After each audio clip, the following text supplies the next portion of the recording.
And this hits every corner and all industries. And it sets off a cascade of impacts. So you've got, first of all, the direct impact of the disease, and then you got the aversion to the disease, people kind of running away. You have the impact on the health system. You have a social impact. Ebola, left orphan, 17,000 kids. They lost 33,000, 33 weeks of school. Businesses close. 40% of businesses that close during a disaster don't reopen.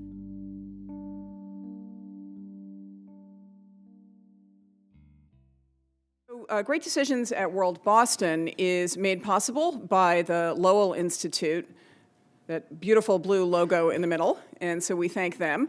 And it's also made possible with the gracious cooperation of the Boston Public Library, which lets us use this gorgeous room. So what are we doing here? What we're doing here is we're getting ready to listen to Dr. Jonathan Quick, whose book, The End of Epidemics, was published today.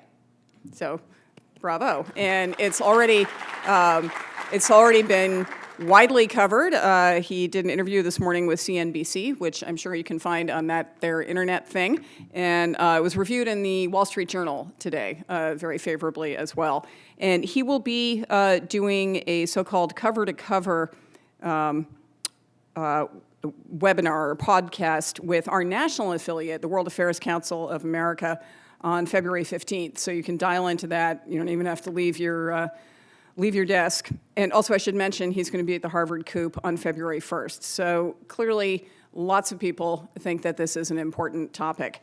So Jonathan is, in fact, an international public health expert on a mission to protect humanity from deadly infectious disease outbreaks and epidemics. He's the author of The End of Epidemics, The Looming Threat to Humanity and How to Stop It. He's a family physician and health management specialist and a senior fellow emeritus at Management Sciences for Health, whose code name is MSH, I guess, where he previously served as president and chief executive officer from 2004 to 2017. He has carried out assignments to improve the health and lives of people in over 70 countries in Africa, Asia, Latin America, and the Middle East.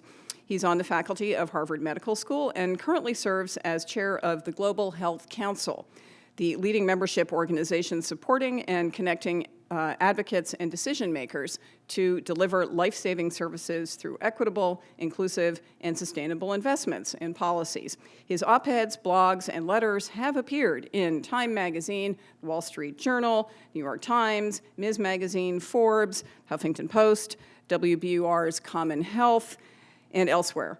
He helped create and contributed to Managing Access to Medicines and Health Technologies, or MDS3, the Financial Times Guide to Executive Health, and more than 100 other books, chapters, and articles in leading medical journals. So we are very happy to have Jonathan Quick with us here tonight. Thank you. Thank you, Mary. Thank you to World Boston, and particularly I want to give a shout out to Tom Luley, wherever you are, who brought this together for World Boston. Also, a thank you to the Lowell Institute. After high school, I was sentenced to 4 years of hard labor at Harvard, and I lived in Lowell House, and I have something that I think no one associated with World Boston or anybody in the room has ever had or seen, and that is a Lowell family logo tie, same arrows. When in Lowell House, we had a modification of an expression that some of you will know. Welcome to New England, land of the lobster and cod, where the Cabots speak only to the Lowells, and the Lowells speak only to God. So those of you who know, you will know that we substituted Lowell for one of the other families. So we're going to talk about one particular aspect of global health tonight. And fasten your seatbelts. I want to take you back 100 years. And not to the Spanish flu, but to Boston in 1901, where Boston experienced its last smallpox epidemic. And smallpox, which had been with humanity for maybe 10,000 years. We find traces of it in the Egyptian pharaohs. Was a horrific disease that killed about a third of the infected and blinded and scarred many of the others. So we saw the last of it here in 1901. Europe and North America had eradicated smallpox by 1950. But for the rest of the world, smallpox was still rampant. So in 1951, the first Director General of the World Health Organization, a Canadian physician, said, you know, Europe and North America have proven that smallpox can be eradicated. Let's do it in the rest of the world. It took 3 conversations among the world's health leaders over 15 years before they decided to actually take the decision to eradicate smallpox. They started in 1966. This fellow here on the right, D.A. Henderson, was with the U.S. Centers for Disease Control and was incredibly persistent about it. Once they decided to eradicate, after their 15 years of debate, it took a decade to eradicate smallpox. How many people do you think died while they were debating and trying to make the decision? 30 or 40 million people, mostly the poor and voiceless in Africa and Southeast Asia. And the biggest opponent was the head of the World Health Organization, who didn't think it was possible. He was a physician, good in many respects, from Brazil. He knew there were a lot of natives, indigenous Americans in the Amazon, and he couldn't imagine how we could eradicate smallpox without immunizing everyone on the planet, which we didn't have to. We just had to immunize around those who had it. So a real lesson in persistence. AIDS was the first new human pandemic disease in modern times. And it first came in 1980, first came to our attention in 1980. It actually moved from the animal to the human population. 75% of our new infectious diseases come from a species jump, when a virus that's been typically a virus hanging out in a bat or a monkey or a mosquito gets into humans. And it actually made the AIDS virus made that species jump up in Cameroon in around 1920, worked its way down to Kinshasa and from there. So the story of AIDS is what happens when an epidemic gets way ahead. And you can see, let me see if I didn't test which one of these things is a pointer. Good. Okay, so this is the number of new infections, and it peaked right in here. So already, before we had vaccines, which we don't have now, or medicines, it had peaked and then started coming down, and the deaths continued to increase.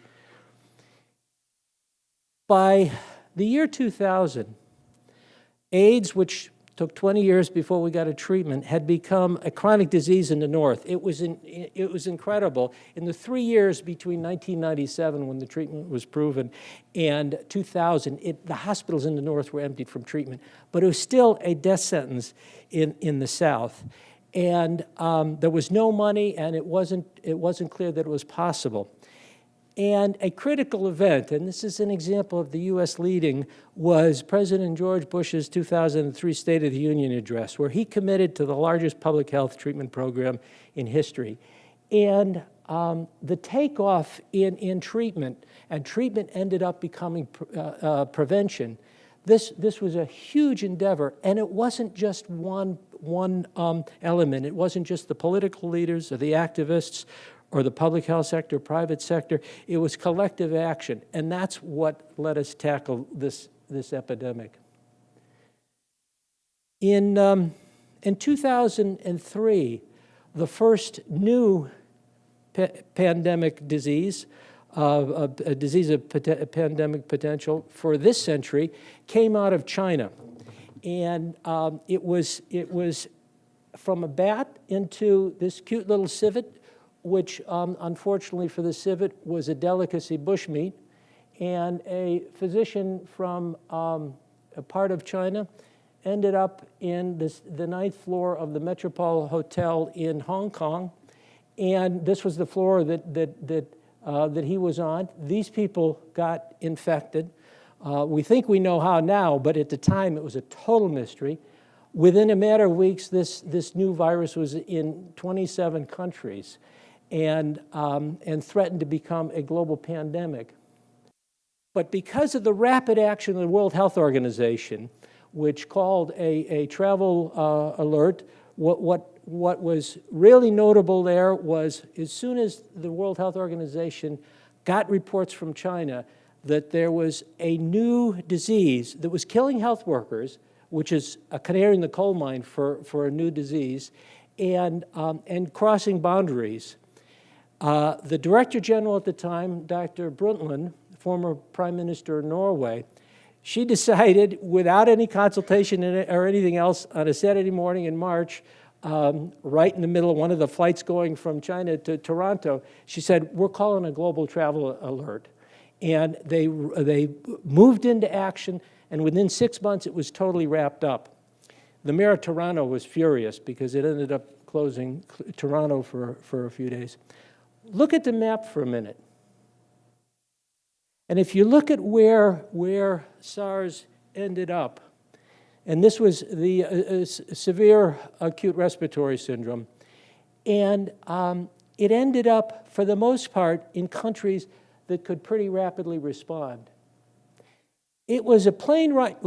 It was a plane ride away from getting into Africa or parts of Latin America into countries that didn't have good public health systems. And if that had happened, we might have had a pandemic of the magnitude of well, not of the magnitude of AIDS, but a serious, what we call endemic, a continual pandemic, had that not been stopped so quickly by the World Health Organization. So those are an example of an eradication, an example of 2 new epidemics that have happened. There are 25 pathogens, 25 mostly viruses that have been discovered since the 70s, for which we have no medicine and no vaccine. And there's a very good chance that we are heading into a century of pandemics. Population growth, urbanization. We heard several years ago about the Ebola outbreak. There had been 22 previous outbreaks in Africa, none of which got more than a few hundred cases and even fewer deaths. What was different about this one was a number of things, including the fact that it got into an urban slum outside of Monrovia and really exploded. International travel, 10 million people in the air every day, deforestation, which is one of the ways that humans get close to disease-carrying animals. Climate change, the Zika virus that is causing so much trouble in Latin America and scaring and has caused quite a number of microcephaly children, birth defects. That travels in a mosquito, the Aedes mosquito, whose coverage is going to increase as climate change happens. Conflict, we're on the verge of eradicating polio, which two decades ago was infecting 800,000 kids and paralyzing many of those. We're on the verge of eradicating it, but that eradication process got delayed by an entire decade because of Nigeria and Pakistan, primarily on conflict. So we are heading toward a century of pandemics if we don't really set out to tackle the problem. So the nightmare pandemic is actually influenza. And for us, you know, we think of it as a simple flu. This year we're having an influenza, something like nothing Worse than usual, let's put it that way. It's not like the pandemic we had in 1918 in the closing days of World War I, where 50 to 100 million people died. And this actually came out of, they've been a lot of debate where this came from. It came out of Kansas. It's pretty clear now. And we actually sent it to Europe with our troops. And the historian John M. Barry, who writes about this, talks about burials at sea and basically leaving bodies in the wake as the ships were going over because of this. So this flu, which was a combination that doesn't happen very often of being highly deadly and highly contagious, this is a scenario that Bill Gates has modeled with disease modelers. When we have an outbreak like this kind of flu, within 100 days, 770,000, 750,000 deaths worldwide. But in 200 days, this is the power of time in pandemics. It's exponential. It just really takes off. And that's a low estimate. Others would say, and if we were to have one that had the same characteristics and the same infectivity and the same mortality as 1918, it would be 200 million to 300 to 400 million people. And this hits every corner and all industries. And it sets off a cascade of impacts. So you've got, first of all, the direct impact of the disease, and then you got the aversion to the disease, people kind of running away. You have the impact on the health system. You have a social impact. Ebola, left orphan, 17,000 kids. They lost 33,000, 33 weeks of school. Businesses close. 40% of businesses that close during a disaster don't reopen. Huge impact on business and on the economy. And ultimately, it's lives and livelihoods, because when the economy gets hit, that puts people out of work and infects entire families. This is the estimate of the total cost. So the best estimate of what climate change is going to cost us is about close to $1 trillion a year, and pandemics are really close to that in terms of the impact. The Spanish flu in today's dollars cost $3 trillion, which is kind of an imponderable number, but that's basically what the recession, the global recession. So again, that ruins people's retirements, puts people out of work, and leaves millions dead. Our flu season is costly also. So we see all these headlines, and they very often are like this one. The next pandemic, not if, but when. And it's kind of like, okay, the bugs are coming, hit me.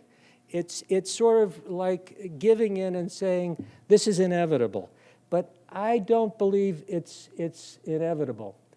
And so what we've done with the End of Epidemics is actually look back at a century of epidemics and look at what are the things that really make a difference. And what do we need to do to protect ourselves and our children, our children's children, from these sort of devastating epidemics and pandemics? So let's just look at a couple of things. Only 1 in 3 countries worldwide have a system to prevent, detect, and rapidly respond to infectious diseases.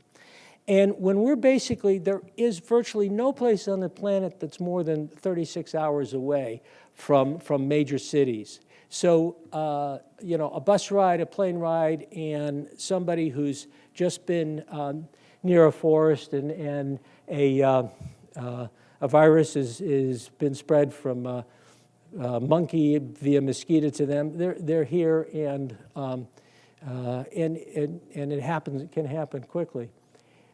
So when countries can identify new outbreaks, that was one of the problems with Ebola. I mean, you say, why did we get 24,000 cases and 11,000 deaths when it had never been more than 500 or 600? It was because the health systems were in a shambles. So under President Obama, the U.S. set out to set up a program that would help strengthen the ability of countries to identify and respond to outbreaks. And that program was designed in a very clever way. So it wasn't the U.S. going out and telling everyone what to do. It really engaged leadership from Europe and from Asia and from Africa, and got a lot of country participation. And so that's up and going. 60 countries are now working to build this sort of defenses. And we're only as safe as the least safe country. So this was a major initiative, and it involved many different partners, and this whole prevent, detect, and respond. That's one of the programs that's at risk right now. And that's a program that was so critical to keep the world safer for the future. So good, strong public health systems are the platform. The next thing is really active prevention. And part of that is the whole challenge of mosquito control. The mosquito that carries yellow fever, Zika, and something called dengue, that's already that plus one other mosquito are already in 30 states in the U.S. With global warming, it'll be in more places. And if there are other viruses that find that they can travel on that mosquito, we're in big trouble because we don't have very good ways. This is a different mosquito than the malaria mosquito because it's an urban dweller and just more difficult to get at. So we really need active prevention. The other thing, I want to spend a little bit of time on this because this is a really, really important story. And so measles was the biggest childhood killer, and we have managed we got on the verge, and we actually had no measles here in the year 2000. In order to be able to keep measles from spreading, you've got to get 95% coverage. So this is the United Kingdom's measles rate. And so they started, measles vaccine was introduced, and they were bubbling around here for 6 years in the low 90s. Not quite there, but pretty good. And then in 1998, a guy by the name of Andrew Wakefield published what turned out to be a deceit tying autism with a measles vaccine, and didn't have much effect, but then the media got on board and accelerated, and this was the decline. They got down to 80%. Finally, a really good investigative journalist, Brian Deere, exposed it, and then the media got back on board and got him back up here. And it really shows the power of the media to either drive bad behavior or drive good behavior. The other thing that's been fascinating is the double-edged sword of social media, because a good part of what comes out of social media are unproven things, and yet it's a good way to understand what's in people's minds and to get information out there. So getting the facts out there and avoiding these misconceptions, because we do have outbreaks, and mothers are losing children because they're not getting immunized. The other issue is there's been a lot in the news about the flu vaccine. The truth of the matter is it's the most inconsistent vaccine we have, and this is the effectiveness over the last decade. So it's as little as 10%. This year it's probably about 30%, because the virus keeps changing, and what we need is a vaccine that will actually be useful for all of the viruses. So that's an important investment that we need to protect ourselves. And so we put together what it would cost to make the world safer from pandemics. And it's actually, given that we spend $70 billion a year on video games worldwide, an extra $7 billion a year to protect us from the sort of epidemics and pandemics that we've been talking about. The question of leadership. That's a pretty good Will buy. the U.S. lead? If D.A. Henderson had given up after the first meeting of the World Health Assembly where they said no, and hadn't been persistent and really persistent, we'd still have smallpox. Gro Brundtland, who was the Director General that kept the first new pathogen, put it to bed in it seems forever, in 6 months, she had built up the public health defenses, and she was decisive in her decisions. And I asked her, how did you decide to do that? She said, so this is a woman who's been prime minister, who's led the UN environment efforts, and I said, Gro, how did you do that? And why did you do that? And she goes, when you're in our position, everybody comes to you saying they want this, that. They made the case. The infectious disease people made the case for doing it. President Bush, for some people it was kind of out of character, but he really believed, and he rightly so, that we're going to lose Africa in a very real way with teachers and doctors. And he made basically a moral commitment to do that. Joanne Liu is a Canadian pediatrician who is one of my heroes. She was there on the ground in West Africa and started in April 2003 ringing the bell to say, you've got something unusual going on. It took 4 months for her to convince a different Director General. And Barack Obama took an interest when the president of Liberia, Ellen Sirleaf Johnson, wrote to President Obama and said, we're going down the tubes here. A fellow who's been active who helped eradicate smallpox and was pushing for response to Ebola, says he spent 6 hours answering questions for Bill Gates and 10 hours answering questions for President Obama. So he really took an interest. And so if we go to the question of, will the U.S. continue to lead? My answer is, it's up to us, the people in this room, the people who really have an interest. It's up to us to engage and to really ring the bell. And if you ask ourselves, what kind of a world do we want to leave to our children and grandchildren? Our generation is already leaving, and I see a lot of young people here, we're already leaving you a world that's less sustainable because we've overused fossil fuels and not took the warning signs. I don't want us to leave you a world that's less safe from infectious diseases, and I don't want you to leave your kids that. So this is it. When we look at leadership in Washington and say, well, they're defunding and destaffing prevention, that's exactly what was going on before Ebola. But it's going to be our voices that will really, really make the difference.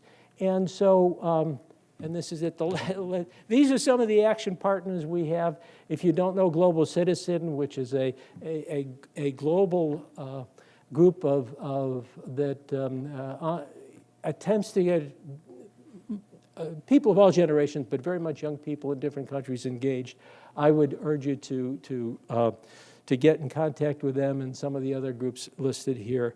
So I thank you for listening, and the threat's real. We know what to do. The scientists and the public health people know what to do. We're just moving too slowly with too few resources. Thank you.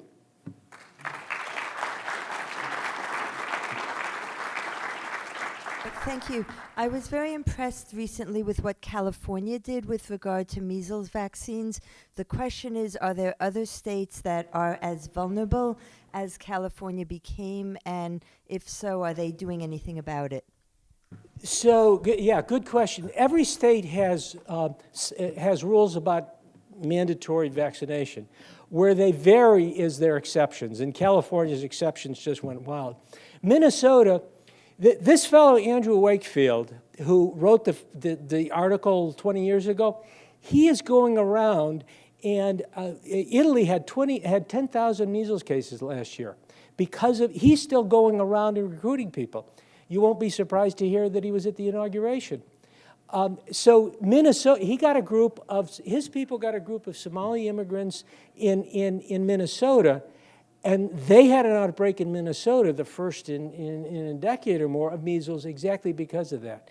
So this is an issue everywhere. I could go on. Let me say one other thing. We're having deaths now. We had, in our biggest year from influenza, we had 56,000 deaths. Because once we get a universal vaccine, we still have a good chance of having an outbreak among the millennials, because 20% of them believe that that measles vaccine causes autism. Sorry, folks. Go ahead. You've alluded to disengagement in the U.S. and investment in health. In this regard, are we typical or are we atypical with regard to other international leaders? You mean our own health system? No, in investment in world health. Different countries have the wave of investment in if you take UK, Australia, us, the Northern Europeans are pretty consistent, and they always give more per person than we do. So that varies. I thought maybe you've been asking about our own system, and I'll say that this country is the only high-income country that doesn't consider universal health coverage as part of living in a 21st century society. And that philosophy is the lack of that full commitment also affects how we work overseas. The title of your talk was what? Will the United States continue to lead? I'm curious why you question that and what the cons are if we don't. Well, I think the cons are if we go there are different parts of the leadership. We have a great scientific community in NIH, and as long as that community is resourced, they will contribute hugely. We have a great private sector, which is coming up with new things. We have our philanthropic sector. I mean, groups like Save the Children and all, they're leading. All of that is leading. Where we're slipping is if we pull back on funding for global health, U.S. government funding, we're going to pay for it. There's no question that one of the most dangerous and expensive thing you can do is cut that program that was building the pandemic prevention in other countries. There's no question that's going to come back and bite us. As one of the congressional reps from Texas said, I'd rather fight a bull over there than here. Could you address how religious communities can help? Because sometimes religious beliefs actually interfere with this kind of thing. And also, could you address, I see one of the problems when we had with vaccination has to do with the New Agers, the people who are into alternate medicine. And I saw a documentary on the Beep about that influencing vaccination rates. Yeah. And could you also address that as well? Okay. Two things. The story that's come out of West Africa is one that was a failure. The story that doesn't get told was how quickly they got the epidemic under control. And what did it, and Sierra Leone's a great example, they went to the religious community. They went to the 4,000 mama queens, the market ladies. They went to the traditional healers. And once, there's a great story of this woman who was a leader in her community, and the group went out and was talking, and they'd gotten the sheik convinced and all, and she said, I heard on the radio this stuff about, no body touching when you're burying and all that, but I didn't believe it until my sheik told me. And that's really important, and that leads to the other question about how you, the beliefs about different kinds of practices. So there's a thing called the backfire effect, which if you really hold on to a belief like measles causes autism, or that, I won't go political there, but this backfire effect is people, when you try to convince them with facts that a belief they hold dearly is false, they hold it even more dearly. So you can't convince a mother who won't get immunized. I mean, every mother wants to do the best thing for their kid. And if a woman is convinced that the best thing is not to immunize, you're not going to convince her with facts. You may convince her with a mother who didn't get their child vaccinated. And I know that there are a number of parents who have lost children to the influenza this year who didn't get their kids vaccinated, and they are going out and saying, so I guess that took care of both of them. Yeah, thank you. I was wondering, we learned a lot about Dr. Henderson, but not about Nurse Salome Karwa, if I pronounced her name right. Do you have any stories or background about her who's on your screen? Yeah, so she's a Liberian nurse assistant, and she got Ebola. And she was working with MSF, Doctors Without Borders. She got Ebola. She survived, and therefore she had developed immunity. So she cared for Ebola patients. A year later, she was pregnant and had complications, and the staff didn't respond. She was stigmatized because they were afraid that they would get Ebola from her a year later, which they wouldn't have. But she, as it says there, she died in childbirth, a victim of stigma. Dr. Quick, hi. Thanks for a great and interesting talk. Certainly looking forward to reading the book now. Okay. If I'm getting your accent, a couple of your countrymen are in there. South African? Yeah. Yeah. I'm curious to know what compelled you to write this book. What was the reason for you to write this book and tell this story? And then a second question, if there were 3 people that you could land this book on their desk and compel them to read it, who would those 3 people be? Okay, well, the first is that the decision to go on this journey was made right in the journey of doing this book, was right at the height of Ebola. And we had seen months of delay from the international community, and then a huge pylon and all the help that was needed, as one of our Sierra Leonean colleagues said, the over-enthusiastic helpers. It was sometimes too much. I stepped back and looked forward and said, 3 years from now, where are we going to be?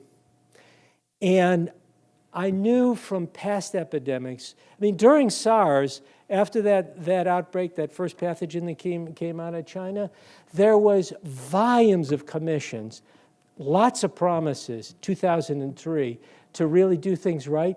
And almost nothing happened. And then when financial crisis hit in 2008, the World Health Organization and CDC destaffed and defunded and destaffed their programs. So it's this cycle of panic and complacency. That's why we don't make progress. And what I feared was, and it's what's happening, we're falling back into complacency. The other one, 3 people. One of them that I've been working on, I finally figured out how to get it in his hands, and he should have it now, and that's a guy by the name of Jeff Skoll, who started eBay and has started the only foundation that looks at global threats.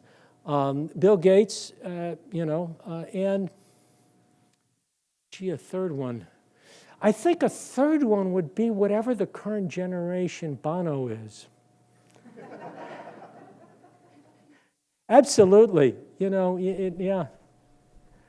Oh, okay, how are we doing? Okay, another question up here, and Mary, you can signal me if we hit. So right here, get your hand up so the mic can up. Okay, but this guy, 3 rows there, and then you've got one over there. Sorry. Okay, go ahead.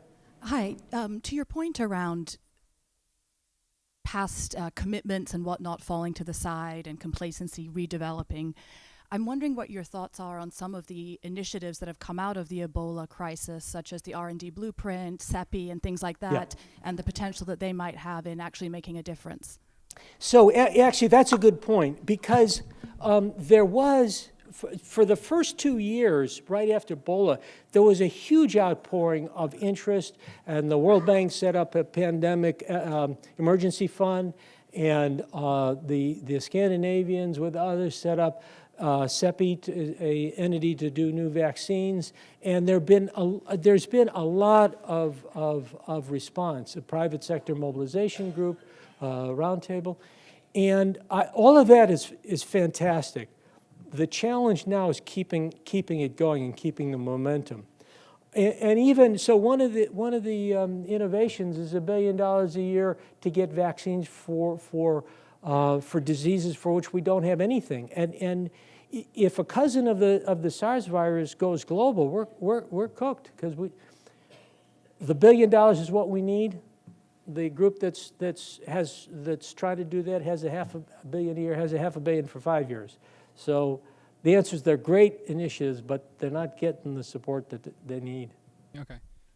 So I was just wondering, I felt this conversation was geared towards investment of global pandemics. However, I was curious to know whether this motivation limits the investments for development of more robust and comprehensive healthcare systems for developing countries, and what your thoughts were on that. So you can't get everything in 20 minutes. One of the universal health coverage in a good basic health system is hand in glove with public prevention, with those efforts, because it isn't that it's somebody, a community health worker, that they can do primary care, but not.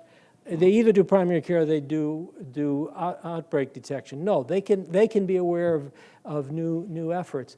We don't have enough health workers to specialize everything. So integration, I mean, health starts integrated in the home, and then we disintegrate it as we get up the system. So integrating the public health prevention, the disease prevention in primary and in this health system, that's essential to make both work. How about now? Yeah. Okay. Is there any effort being made to perhaps develop genetic treatments which would prevent the need for all of this activity? In other words, if you could develop a scheme which would allow a much more efficient way of harnessing the body's own systems to fight off disease, so that you didn't, which was universal, so you wouldn't need to tackle every single disease as a separate development for which you get less and less efficient methods of coping with mutating pathogens. Is anybody working on that in any at any level? Well, I guess not that I'm aware of in that. Well, how do I put it?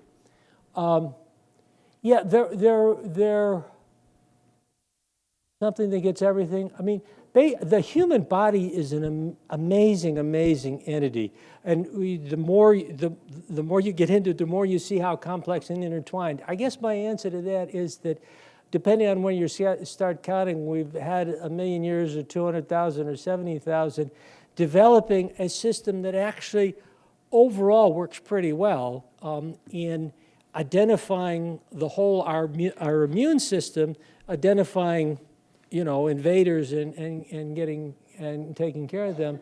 And vaccine's a pretty good way of stimulating that. But I'm not aware of anybody who's trying to get, I mean, it's enough to try to figure out how to deal with all these different strains of influenza. But I can't think of a way where you would try to kind of get them all with one mechanism.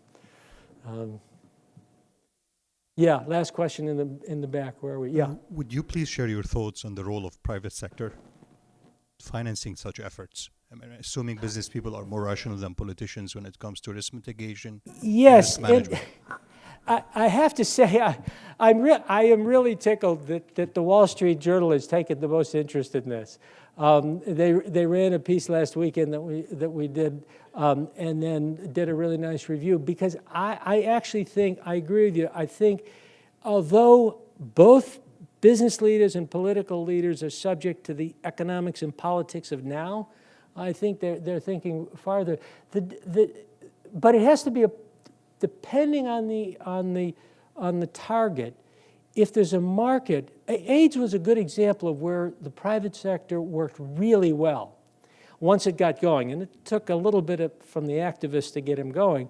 But they developed a product for the North, the antiretroviral drugs, and basically got their money back on that. It was possible to get it generic in the South, so we're buying it today for 1% of what the list price was 12 years ago. Was $12,000, now you buy it for $120. So that's an example where the private sector works well.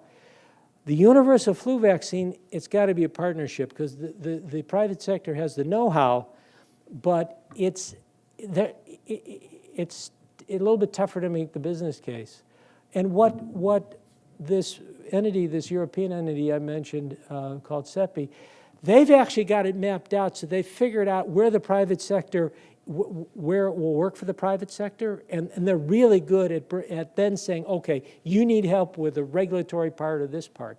So it really it needs to be a partnership with a variety of entities, universities, private sector and all, and with targeted public funding that will fill in the gaps in parts of the whole development process that aren't totally funded by the business model. Okay, well, thank you for the questions. And wait a second, I'm going to charge you. I really would go back to this question: what kind of a world do we want to leave the next generation?